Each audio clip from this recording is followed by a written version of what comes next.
2023 gave us this. And it also gave us this.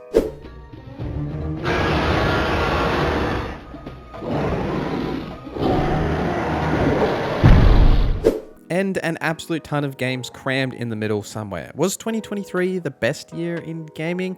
Well, we're going to rank and compare every game I played this year to find out. Let's go. Let me know in the comments what your game of the year for 2023 is, and if you think this year was the best year in gaming. We'll do some quick honorable mentions here because I'm not going to cover literally everything I played because we'd be here all day, but there's a fair few games that I'm planning to play over this holiday period while I have a bit of a break that I didn't get a chance to during the year, like Alan Wake 2 and Stray Gods and Armored Core 6, Lies of P, Resident Evil 4, and then there's some other games as well that I did play, and in some cases a fair amount of them, but I just don't really have anything important to say about them or feel that we need to rank them in any real way. But let's get into the actual ranking itself. Okay, so this is loosely the list of everything we're going to talk about in kind of release order. I've just gone off the top of my head, so it may not actually be accurate. And in terms of tiers here, we're going to tier them between S and D, S being the GOTY contender, A must play, B play on sale, so I still recommend playing it, but on sale, C maybe play depending on your personal taste, D is avoid. We'll start with Hi-Fi Rush, and I don't really like rhythm games, but I do like action games and I like rock music. So it fits within this weird amalgamation of things that I don't like and I do like, but the art style was so good. Really enjoyed the fun writing style as well. I think Hi-Fi Rush is probably an A or somewhere between an A and a B depending on your tastes as well. If you don't like rock music and you don't like action games, then it might not be your taste, but there is a lot of fun to be had there in Hi-Fi Rush, plus it is on Game Pass as well. Atomic Heart next. I was a little disappointed with Atomic Heart, right? The world was kind of disappointing. They did say that it was going to be open world and, they showed off the cars and vehicles and stuff, and yeah, I don't know. I was a little disappointed in Atomic Heart, but they did hit the mark in terms of that alternate history point that they were going for with sort of the lore that they created, which I did kind of like that side of the game, but it just didn't really hit it for me. I think it is still a game to play, but I wouldn't be running out to play it. I mean, if you were, you probably have already played it by now anyway. Dead Island 2 was quite a surprise actually in the early start of the year. Really, really solid combat system, really fun zombie design, plus being able to knock off their limbs and all of that stuff. I didn't quite know.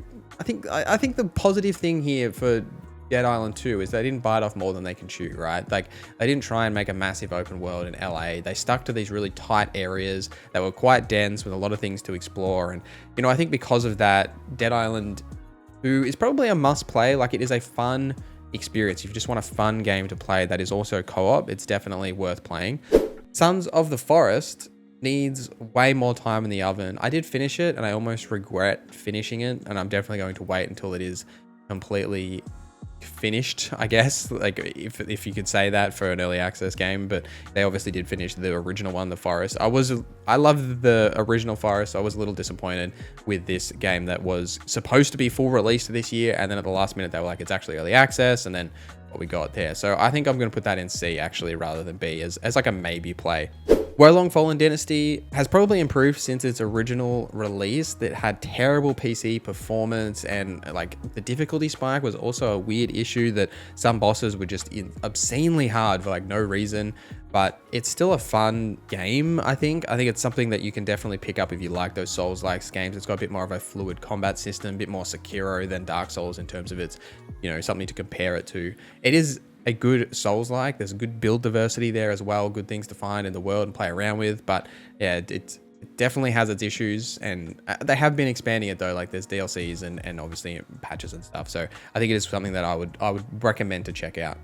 Star Wars Jedi Survivor is really, really good. It really expands on everything that Fallen Order did in terms of, not only in terms of its story, but combat, world design, giving it that little bit of open world and more things to explore and do, plus all the different weapons and fighting stances. Really enjoyed playing this at the start of the year. It shows what you can do in terms of a sequel while still honoring where the game came from and how to push the game forward. I also really enjoy that for a Star Wars story, they went back and looked at, you know, the High Republic era rather than just, you know, being set during like before the events of episode 4 and just like sticking with that sort of Empire story. I found that really refreshing because we have just so much content these days. It's all about the Empire and that you know, Skywalker saga genre. It's good to them to actually try a different story. To rank it here, I think it's a must play. I don't think it's a GOTY contender, but it's also credit to this year as a whole to show that this game, as good as it wasn't like a GOTY contender, right? It did have terrible PC performance like Wolong, but the actual core gameplay loop here was really incredible. Redfall we won't spend too much time on. I don't think it's as bad as everyone says it is, but it has definitely improved slowly. Like, they're doing patches and stuff, and you know, you can hear my thoughts in the actual review that we did. Right now though, I think it's a maybe play. At launch I would have said it's an avoid. I think it's a maybe play now, right? They've patched the game, they fixed some of the issues. It's slowly improving. I'm really curious to see what they're going to do with Redfall, right? They not owe us, like I think that's too strong of a term, but they did say there were 2 additional characters coming at launch, which was part of like the promotional stuff. So they should still be doing those characters. Whether they will come next year and what changes they actually come to the game, I'm curious to see. I think it's somewhere between a C and a D. It's a maybe play as a co-op game. Otherwise, it's probably going to sit in a void. To hard pivot into something a little better, we're going to talk about Zelda Tears of the Kingdom. Tears of the Kingdom is very much like Jedi Survivor in that it honors where the franchise came from with Breath of the Wild while expanding and improving on all of those core elements that were great in Breath of the Wild, right? Like everything from the world to like the mechanics in the game, like the physics system and stuff is just on another level in Tears of the Kingdom, right? Like I don't know how many hours I spent in it, and I still want to go back and play it now in this holiday break just because it's such a fun game and I want to do everything in it. It's absolutely a must play, and there isn't much else to really say about it in that regard. Final Fantasy 16, well, I might make some enemies here, but I don't really like Final Fantasy. This is the only Final Fantasy game that I've ever actually rolled credits on. And that being the case, still don't really like it. It's not an RPG. It's really an action game that doesn't really have a really solid action game loop.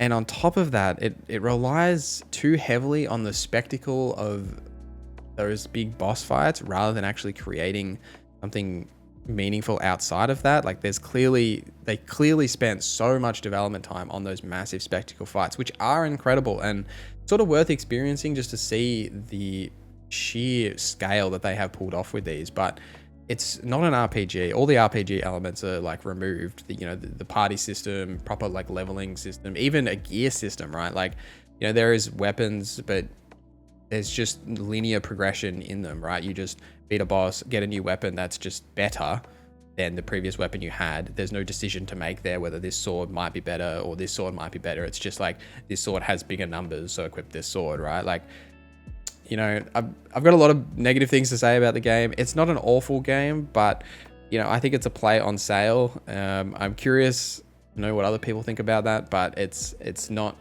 for me, but it's the most for me Final Fantasy game there has ever been. So we'll see how we go with Rebirth next year, because I'm definitely going to check that out. All right, Horizon Forbidden West, Burning Shores. Great DLC.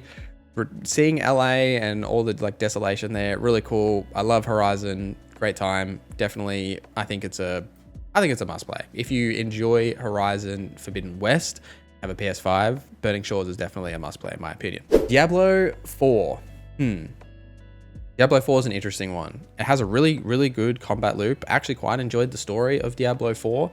The downside to Diablo 4, however, is that the end game lacks interest and things to really achieve other than reaching level 100, which for me personally, I don't really want to do that every season. And I did really enjoy Diablo 4, and I have returned for the 2 seasons that have come out. I'm very interested to see where they go next year in terms of adding endgame content and things to actually strive for that isn't just getting better gear, as that's never connected with me personally in like any game, is that end game loop of just trying to increase your gear score for whatever reason. And that's kind of all that's in Diablo 4 at the moment, though they are expanding it a little bit, and I'm curious to see where that goes next year.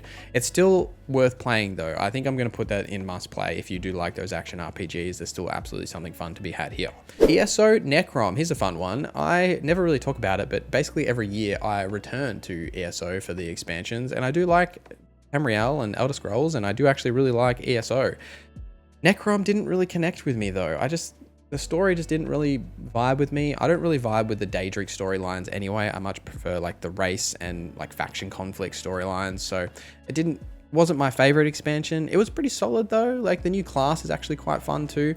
You know, I think if you like ESO, it's probably a must play. If you don't like ESO, I would definitely still play it on sale, right? And ESO goes on sale all the time, and the core gameplay of ESO is still worth playing if you do like those sort of games as well, even single player, which I've almost never played ESO with someone like since it first came out, so it's definitely a single player game in my eyes. Baldurs Gate 3, we don't really need to say too much here, right? Like, it's probably the game of the year. It is the biggest game in terms of player choice probably ever released, right? Not only in terms of classes, subclasses, and races, but in terms of its dialogue system, its actual options in the game and where you can take that. It's absolutely incredible and a huge feat of a video game that's been pulled off. So it's definitely right up there in the S tier for sure. And that's all we need to say about that. Cities Skylines 2, I love Cities Skylines, and 2 was quite disappointing, but also quite refreshing. I really like the changes to the economy system, as well as how they have pushed the things that were lacking in the first game, right? Like the actual core simulation of the people and the Sims and everything in that, and, you know, finding jobs and the actual density of the zones and everything. They've really improved a lot of that stuff, but it definitely, similar to Sons of the Forest, it needs more time in the oven. So I'm gonna put that on B for play on sale right now, though in the future, especially when it comes to console, I suspect it'll probably go further up the list as it continues to get expansions. Starfield, this is an interesting one.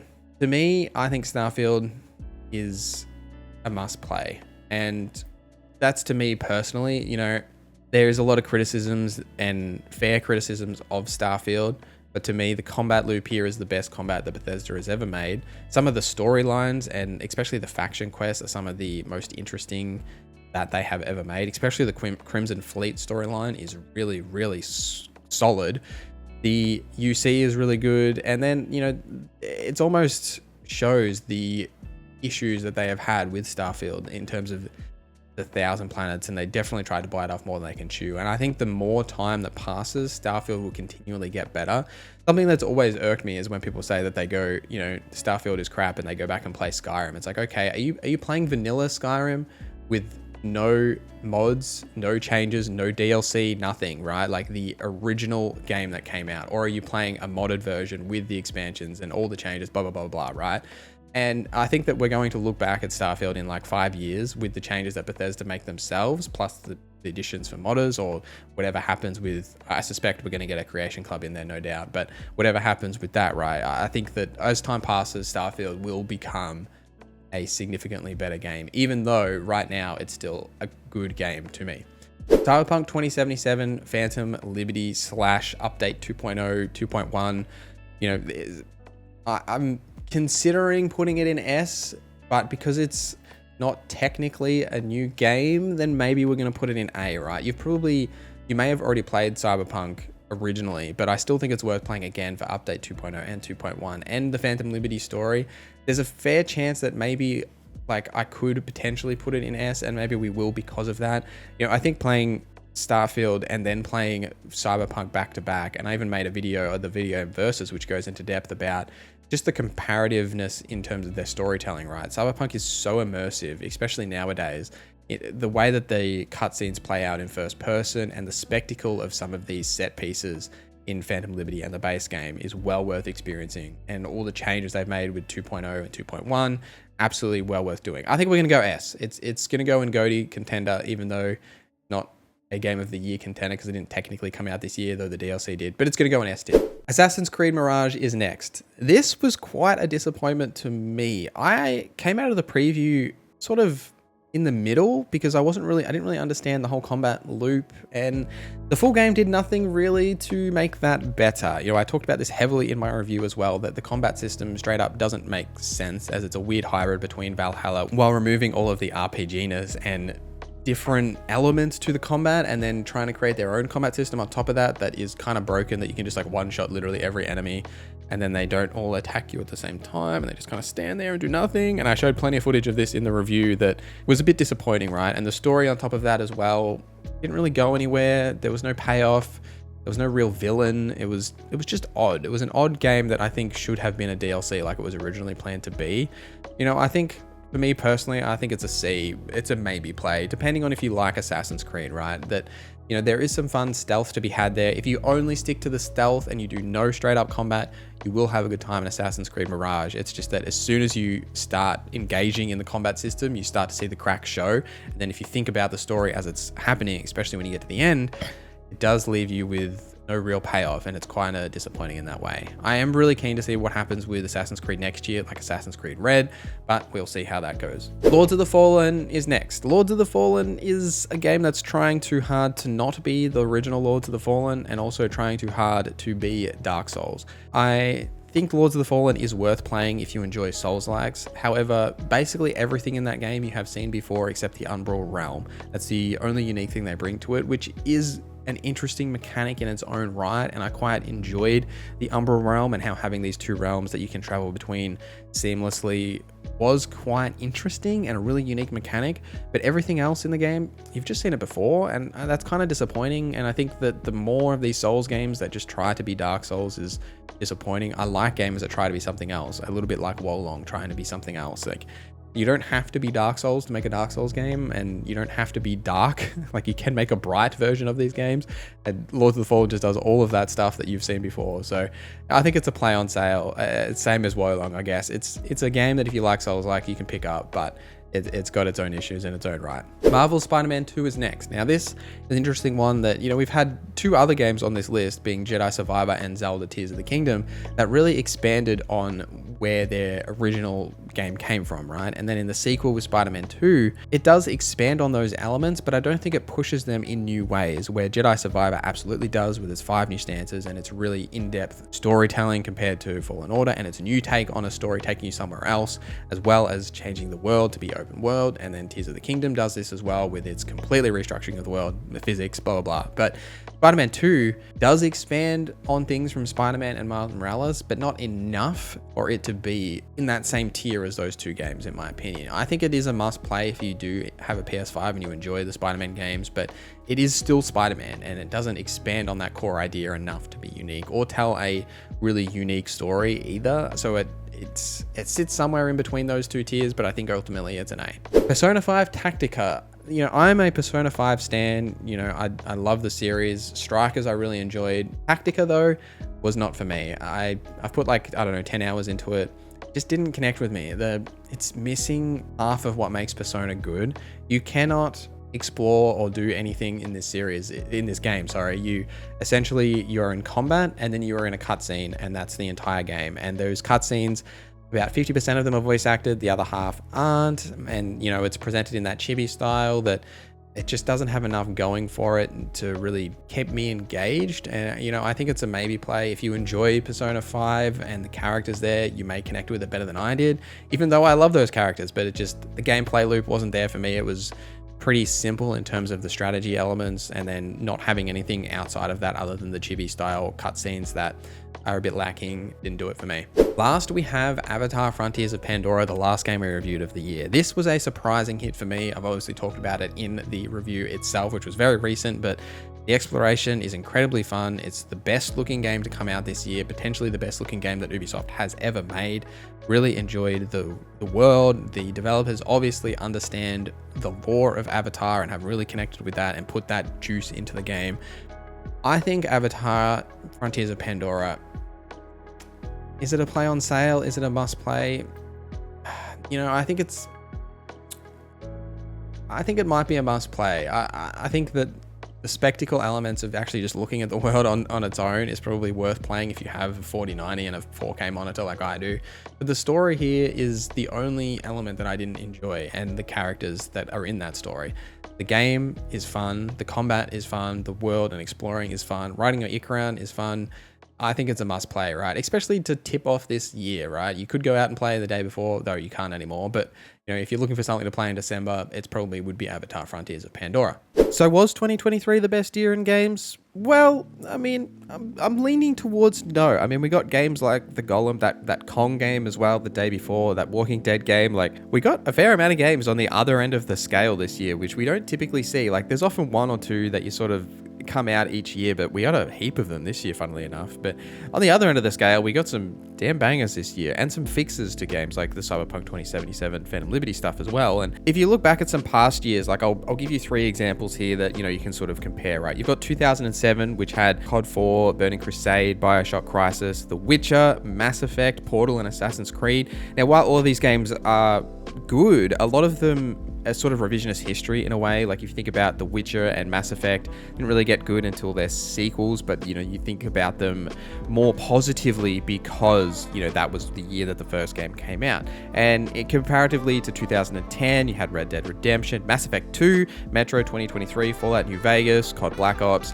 Pokemon Heart Gold and Soul Silver, best Pokemon games ever made, and that will never change. And then directly the year after, in 2011, we got Skyrim, Dark Souls, The Witcher 2, Batman Arkham City, Dead Space 2, Minecraft, LA Noire, Legend of Zelda Skyward Sword, Uncharted. Like, there are other things that came out in these years as well, but I think that there are some years to think about in terms of the sheer density of like high quality games in this similar space that we got to this year. Like, there are obviously other years, but you think about the RPGs and the quality that we got these year, those 3 years seem to have a similar sort of breadth of open world / RPGs. And you know, whether this year was better, it's hard to say, right? You know, but recency bias, it makes me say yes, it was definitely better, right? You know, we got so many diverse games this year, even things that I didn't really talk about in this video, like Alan Wake 2 and Resident Evil 4, and you know, we obviously got all the bunch of RPGs as well as things like action RPGs like Diablo 4 and the different genres we got this year that were actually of high quality. So maybe it's one of the best ever, but you know, it's really hard to say, right? Like, I think it just depends on what connects with you and whether